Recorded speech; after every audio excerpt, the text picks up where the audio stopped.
Essa versão da norma, ela entrou em vigor em junho de 2020, com um período de carência pela ABNT de 6 meses, ou seja, efetivamente, ela passou passou a existir formalmente a partir de janeiro de 2021. De lá para cá, está em vigor. Muito bem, então, veja, o sistema predial de água fria, na maioria das vezes, ele é composto de um subsistema de abastecimento, um de adução, um de reservação e um de distribuição predial. Tá? Então, nós temos aí, né, essa divisão. E o de água quente vai ter a geração, reservação e distribuição. Veja que não é obrigatório que se tenha todos. Eu posso ter um sistema de água quente com a geração local, né, de água quente, sem precisar reservar água, armazenar água. Tá? Eu também posso ter um sistema que armazena a água, mantém essa água aquecida para o momento do uso. Nós estamos em condição de entender o que é um requisito de desempenho normativo.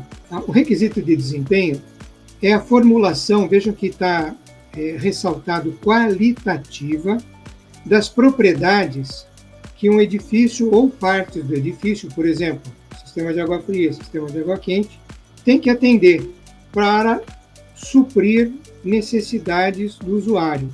A norma de desempenho, ela não fala em necessidades, ela fala em exigências do usuário. Eu acho o termo necessidades mais adequado. Então, vejam bem, é a formulação qualitativa, ou seja, eu não vou fazer uma avaliação numérica, eu não vou mensurar nada, não vou colocar uma unidade de medida. É a formulação qualitativa, né, das propriedades que têm que ser atingidas no edifício para atender necessidades do usuário. A própria norma de desempenho lista as necessidades dos usuários. Então, vocês estão vendo aí a relação que aparece na norma, né? Por exemplo, estabilidade. O meu sistema tem que ser estável. Eu não posso ter um tubo que, ao longo do tempo, ele vai se deformar. Né? Ele começa a passar água quente, o tubo começa a se deformar, ele não está estável. Né? Precisa estar estanque, não pode vazar. Ele tem que manter o padrão de potabilidade da água, tem que ter higiene, tem que ser durável. Né? E assim vai. Quer dizer, a gente tem uma série de necessidades ou exigências do usuário, conforme a norma, que os sistemas prediais têm que atender. Entenda-se, então, sistema de água fria, sistema de água quente. Né? Conforto higrotérmico, no caso da água quente, conforto antropodinâmico, no caso do uso dos equipamentos sanitários, dos aparelhos sanitários. Né? E assim vai. Nós vamos fazer um exemplo para chegar no que é requisito de desempenho. Vamos entender. Então, dessas necessidades está lá o conforto acústico. Então, passando por conforto acústico, vamos ver um exemplo. O requisito de desempenho, como a gente está lembrando novamente, é sempre qualitativo. A antiga versão da norma, que imperou desde 98 até praticamente 2021, bastante longeva essa edição, ele tinha essa frase aí, né? As instalações prediais de água fria devem ser projetadas e montadas de modo a evitar níveis de ruído produzido ou transmitido pela própria instalação inadequados à ocupação dos ambientes da edificação. O que isso está dizendo?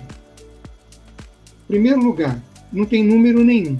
E só dizendo, olha, você tem que projetar instalações prediais de água fria, instalar o sistema projetado de tal forma que o nível de ruído gerado pela própria instalação ou transmitido pelas tubulações, por exemplo, ele não pode ficar inadequado à ocupação dos ambientes.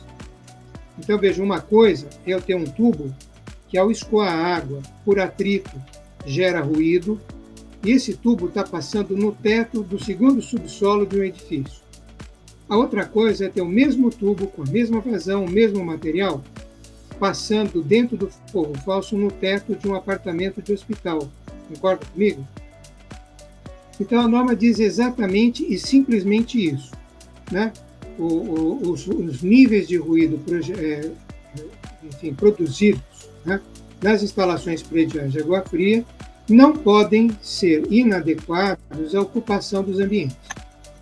Agora, isso é um requisito de desempenho. Eu estou, de alguma forma, traduzindo a necessidade do usuário de conforto acústico do ponto de vista qualitativo, especificamente para o projeto de sistemas prediais de água fria e água quente.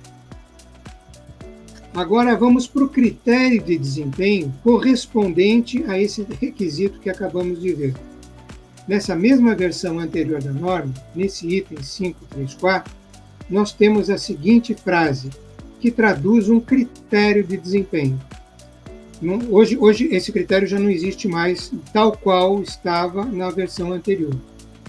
Então diz o seguinte, as tubulações devem ser dimensionadas de modo que a velocidade da água em qualquer trecho de tubulação não atinja valores superiores a 3 metros por segundo.